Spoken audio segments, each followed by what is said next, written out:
Il ne faut pas traiter les choses de Dieu à la légère.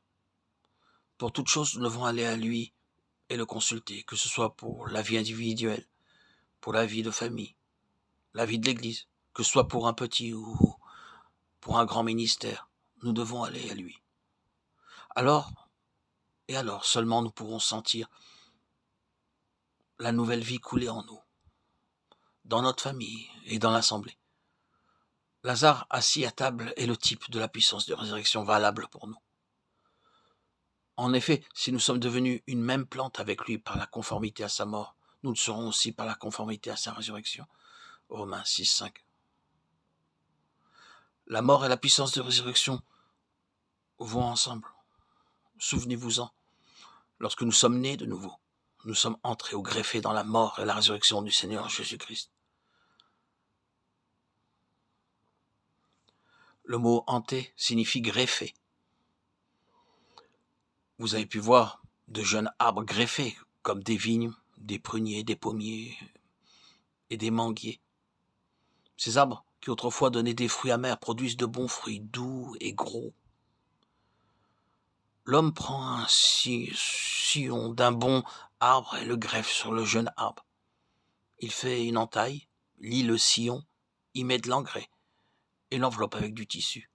Au bout de quelques années, les fruits, les fleurs et les feuilles de l'arbre sont entièrement changés.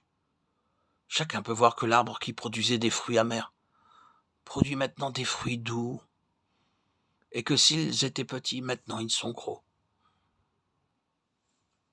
Paul utilise les mêmes mots pour la greffe en notre Seigneur Jésus. Non seulement le Seigneur Jésus a pardonné nos péchés, mais spirituellement nous sommes baptisés en sa mort, son ensevelissement et sa résurrection. Et par la puissance de cette mort, nous pouvons mourir à notre vieille nature. De la même manière que la mort des cellules cancéreuses d'une personne ayant le cancer est le seul remède pour la guérir. Les docteurs repèrent le siège de la maladie après beaucoup de tests, et ils dirigent des rayons X sur cet endroit.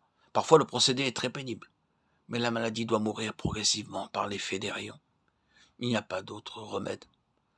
De la même manière, nous avons à apporter en nous par la foi la puissance de la mort de Christ et mourir chaque jour à notre vieille nature pécheresse.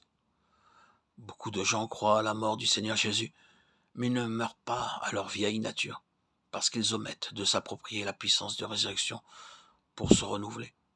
De même que nous sommes devenus une même plante dans la mort du Seigneur Jésus, Romains 6, 5. Ainsi nous le serons par la conformité à sa résurrection. Il est très important que nous réclamions par la foi à chaque instant et chaque jour la puissance de résurrection pour avoir une vie triomphante et victorieuse. Chaque fois que nous lisons la Bible, nous devons prier auparavant. S'il y a un service à faire, nous devons prier et travailler ensuite. Nous devons recevoir par la foi la puissance de résurrection pour toute chose. Le don de Dieu doit être reçu constamment. C'est une foi active et vivante. Comme Paul le dit dans Galates 2:20, la foi du Fils de Dieu par notre foi. Paul atteste que Christ vit en lui. La vie que je vis maintenant, dit-il, je la vis par la foi du Fils de Dieu. Ce doit être une foi active et vivante. Vous devez être conscient que le Seigneur Jésus-Christ vit en vous et ainsi mettre en œuvre la foi pour tous vos besoins, vos responsabilités et vos épreuves. La même puissance peut être reçue pour nos tâches quotidiennes. De la même manière, nous recevons la même puissance pour le temps de la tentation ou de la souffrance. C'est une merveilleuse puissance que nous avons à notre disposition.